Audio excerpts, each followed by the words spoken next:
everyone, so today we are doing an intense dramatic look, which it's been a while since I've done something really dark, but I freaking love it. I'm using the new Makeup Geek and Manny MUA palette. I got mine in the mail not that long ago, so I figured why not use it. And I freaking love the colors. I think that they're really pretty. I like the quality of this palette. Just to kind of give you some of my thoughts before we get into the tutorial, I do feel like it's really well made. It's got that embossed top to it. I do like the design of it. It looks very, very sophisticated, very Makeup Geek, and on the back it says Manny MUA with all of the colors. I'm sure you've seen this. There's probably hundreds of videos out there about this palette, but I kind of just want to give you my 2 cents on it.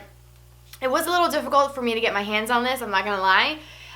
It was hard for me to get it via the pre-link email that was sent to me on the 23rd of February. The launch day on the 24th is sold out within a couple minutes. No joke, like everybody wants to have this palette, so I'm lucky to be able to have this. Although I do have quite a bit of the permanent shades, I already have them. Insomnia is great because it's in a pressed form. I have it in a loose, so if you're not into loose eyeshadows or you want that color but you don't want it in a pigment form, if you get this palette you'll get it pressed, which is nice, very creamy, very, very intense. It's what I've got all over the lid today. Some darker colors here, this red and this brown called Aphrodite. These are custom colors created by Manny. Very pigmented. Cosmopolitan is a permanent that Makeup Geek has had for quite some time. You have, in the middle, you have Sora and Frappe. Then in your top row, you have Luna, which is a custom color. Beaches and Cream is permanent, and Artemis is also a custom color created by Manny. That one is a foiled shadow, so you get 2 foiled shadows. And you have, I would say, 4 mattes, and then the middle Sora, it is quite matte, but there is like some gold kind of flecky stuff going on in there. It doesn't really translate too much to the lid, like all that glittery flecks, which I can appreciate because I don't want, you know, my transition shades to have glitter or really any sparkle or shimmer to them. I want my transitions and my crease colors to be matte. So I'm glad that that doesn't really transfer a whole lot. I do have to say really quickly that the bottom row, when you're working with these, like I did today, I would skip the concealer and wait till you're done with your eyes because there is such an incredible amount of fallout with these bottom 3, and especially these 2 here.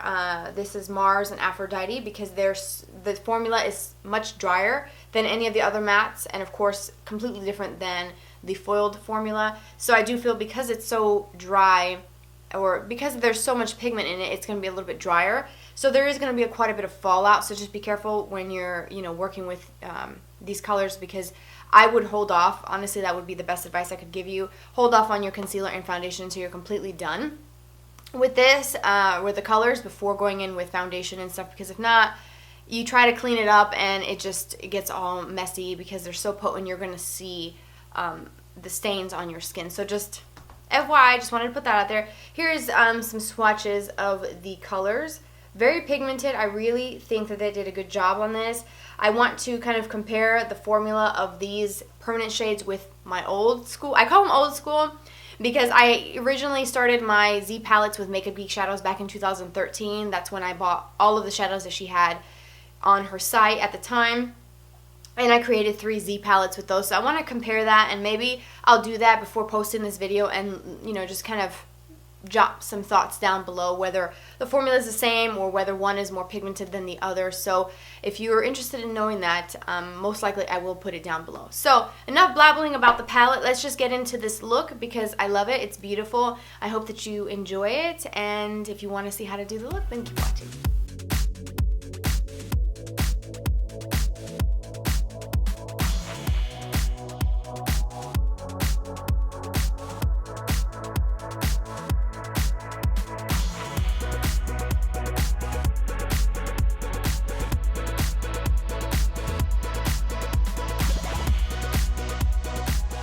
So I've already applied my primer. I used the NYX waterproof one, and I've also put a little bit of translucent powder from Mercier because that primer is quite tacky and I feel like everything will just sort of cling to that in a not so good way. So to start this look off, I'm going to take a Morphe E30 brush, which looks like this. It's like an oversized shadow brush with the color called Beaches and Cream. Looks like this. It's just a creamy color. Matches my skin tone quite nicely, so you're not going to really see a whole lot of this. I'm going to take some of that and I'm going to put it all over the lid, all the way up to my brow bone. And this color is pretty much matte. There isn't anything, but it's a little bit on the creamy side, which I like. Next, with a fluffy brush, this is one that I have from Sonia Kashuk, but anything that's pretty large and fluffy will do the job. And I'm going to take this shade right here, and this one is called Frappe. And this is kind of like a warmish tan color. And I'm going to apply this into my crease and a little bit higher, because this is going to be our transition shade. It's going to help us with blending later, especially with the darker colors. So I'm just going to apply this window sweeping motions, and I'm going to blend the heck out of this because I don't want this to be harsh at all. So going back and forth, blending. And if you get too much or you go up too high, you can always take your lightest shade that you used for your highlight or all over the lid like I did to sort of tone it down. Alright, so when you feel like your hand is about to fall off, I think you've blended enough, and I feel like that's where I'm at. I can feel it in my wrist already. It's happening. My hand might be falling. So I think we're good. It's nice and soft. There's some color there, but it's not over the top. For this next step, I recommend using a very densely packed shadow brush. I'm using one from Sonia Kashuk. It's very small. This is the number 106. It is a really great size shadow brush for packing on color onto the lid when you want the most impact. This is a great brush. When you're working with loose pigments, this is a great brush. Foiling, again, this is really a wonderful brush. For my lid, I'm going to take the color Insomnia, and this is a duochrome. It's got a red base with a green iridescent, or like a green shimmery duochrome. I was going to say iridescence, but no. It's a shimmery blue, greenish duochrome, and the base is kind of like a reddish brown. I'm going to pack this all over my lid. And what I like to do is start patting. And as you can see, I have my eye pull just a little taut because I want to make sure that I get this right up to where it meets my crease. Because I don't want this into my crease at all. I want it all onto my lid. So doing that way, I can see my entire lid space and what I'm working with to make sure that I'm really getting in there.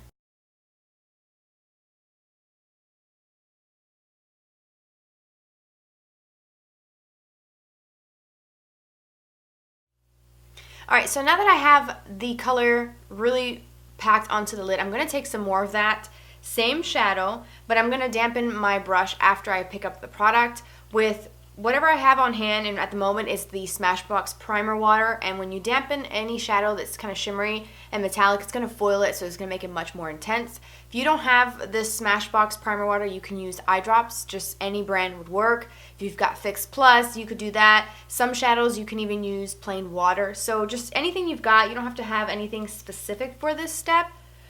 And I'm trying to get this nozzle to spray. I literally sprayed my entire table and not the freaking brush. So anyways, once I've got my brush damp, I'm going to also pull my eye taut again, and I'm going to tap right over everything that I've done. And that's just going to make that much more intense and give it that pop, which I like, especially if you're using this color. That's ideally what you're going for. And then what I want to do is I'm going to flip my brush over and pick up some more Insomnia on the dry side. And again, just kind of sandwich that foiled layer in. And this is literally not going to go anywhere. It's going to stay here all day. And just one tip, when working with this shadow or any of the shadows in the bottom row, you're going to have a lot of fallout. So I don't have any concealer or foundation on at all because these are messy. Alright. To define the outer V of my eye, I'm going to switch to a really small brush. This is kind of like a pencil brush, a little bit wider but with a point. It is from Coastal Scents, from a set that I've had for a really long time, a couple years. And I still have the brushes, and I figured why not just give this brush a go again. And to deepen up my outer V, I'm going to take the color Aphrodite, which is the deepest brown in the palette. Really pretty. It's kind of a bit kind of plummy-ish in a way. There's like a plummy tone to it, so I think it'll play nice with these colors on the lid. And it's going to look kind of crazy and harsh, but we do have to blend this out. And using a brush like this, I can kind of control exactly where I'm placing the color and the amount of product that I'm using. So just on the outer V. And then I'm going to take a pointed brush. It's a crease brush. This is Decay Tools 781. And I'm going to soften those edges just a little bit. And I'm going to pull it up ever so slightly up into my crease. And not as high as I normally go, but just a little bit. And we'll work with that upper crease area in a moment. Just soften out those edges. Now with that same brush, with whatever's left on it, I'm going to add a little bit of dimension to my crease. And with this brush, I can get really precise and sort of match it up with my other eye.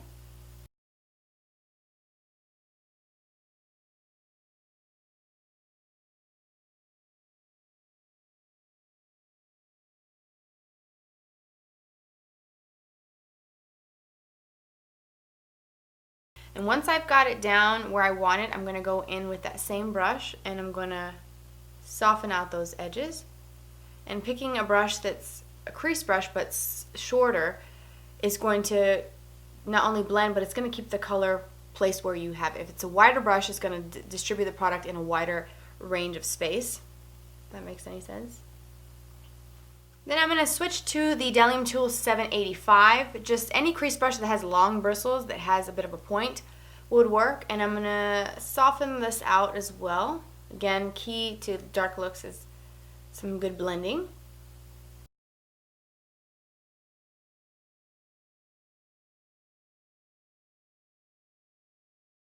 Now I want to add a little bit more color, so what I'm going to do is go back with my fluffy crease brush with Frappe. Just a touch of that, tapping off my excess, and I'm gonna warm up this crease a little bit more and define it a little bit better. Just add a little something to it. Now before moving on to any other steps, I want to take some little Q-tips like this. These are the ones that have like the flat side, paddle style, and then a point. I'm gonna dip it in a little bit of oil to clean up, and also at the same time it's going to moisturize the under eye because I do need to do concealer. And for that I'm going to use this little tiny jar of the primer oil from Smashbox. I got it in my Ipsy bag.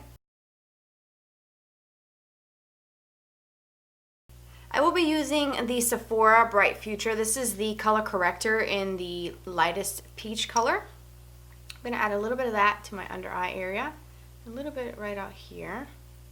Been using this and I've been enjoying it quite a bit. Taking my dampened beauty blender and I'm going to blend this in.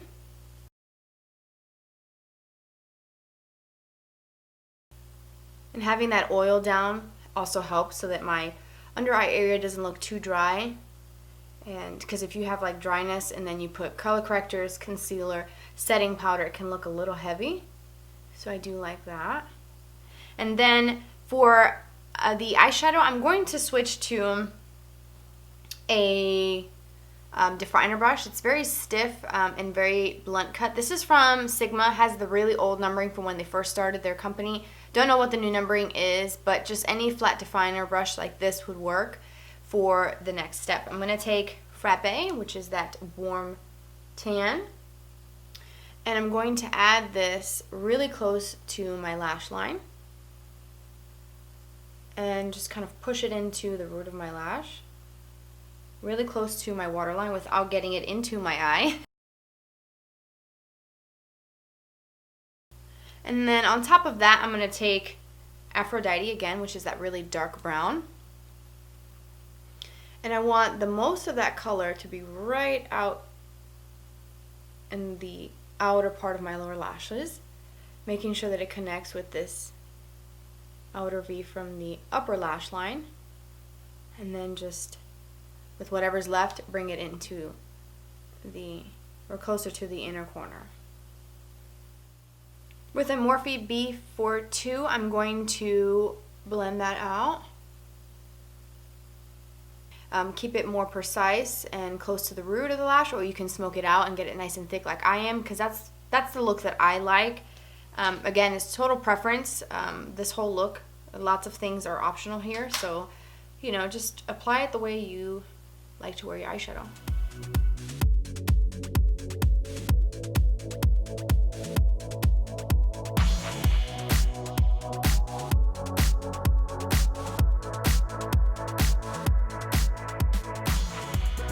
Alright, so quickly for the rest of the eyes, what I did was a thin line of my Kat Von D liquid liner. I didn't want to do anything very heavy with the liner, so I did just a thin line, and I added a couple of the individual flares. These are the Kiss Ever Easy ones that I've talked about in other videos and in favorites as well. They're just little clusters of, it's like 3 lash clusters in one little strip. So I've done 3 mediums and then a short to kind of blend that in with my lashes and give it a little bit of oomph, because I feel like this look definitely calls for some lashes. For my lips, I have mixed 2 of the Longwear lipsticks that are in the market right now. One of them is the Too Faced Melted Liquid Lipstick in the shade Melted Nude with the Meet Matte Hughes one from TheBalm. This is just a mini one that I've had for a while from my Ipsy bag, couple months back, and I'm not sure what the shades are, so whatever the shade is, I will list it down below. Foundation is the same, the usual, Matte and Poreless by Maybelline. And then for my blush today, I decided to go with the Buildable Blush in Tinge by LORAC. I love this, it goes with every look. And then of course to highlight, my trusted Mary Lou is so great. Never fails. Love this. That's giving me such a beautiful glow here today. And so everything will be listed down below as well. As I always do, if you're interested in anything that I use on my face, it's always down in the description box. So I do like this look a lot. I think it's really dramatic and very pretty, and it definitely packs a punch with that duochrome shadow, which I do really like it in that pressed form. I have not really played around too much with the duochrome pigments from Makeup Geek, just because I'm not too thrilled about the packaging and stuff, so I'd rather not even go there. But I do like the colors. I think that it did a good job with the palette. So this is another look at it again, just in case you are interested in getting this palette. It has been very buzzed about, so I'm glad that I was able to get mine. And it actually shipped relatively quickly, which I was surprised because I was expecting to get it in a couple weeks when I ordered it last week. So anywho, I hope that you guys enjoyed this look. If you recreate it, please, you know, share with me your photos. If you post it on social media, I'd love to see those. Or if you have this palette, let me know what you think, what your thoughts are down in the comments. And thanks for tuning in. Don't forget to subscribe, hit that like button, thumbs up the video, and I will see you guys in my next video. Bye-bye.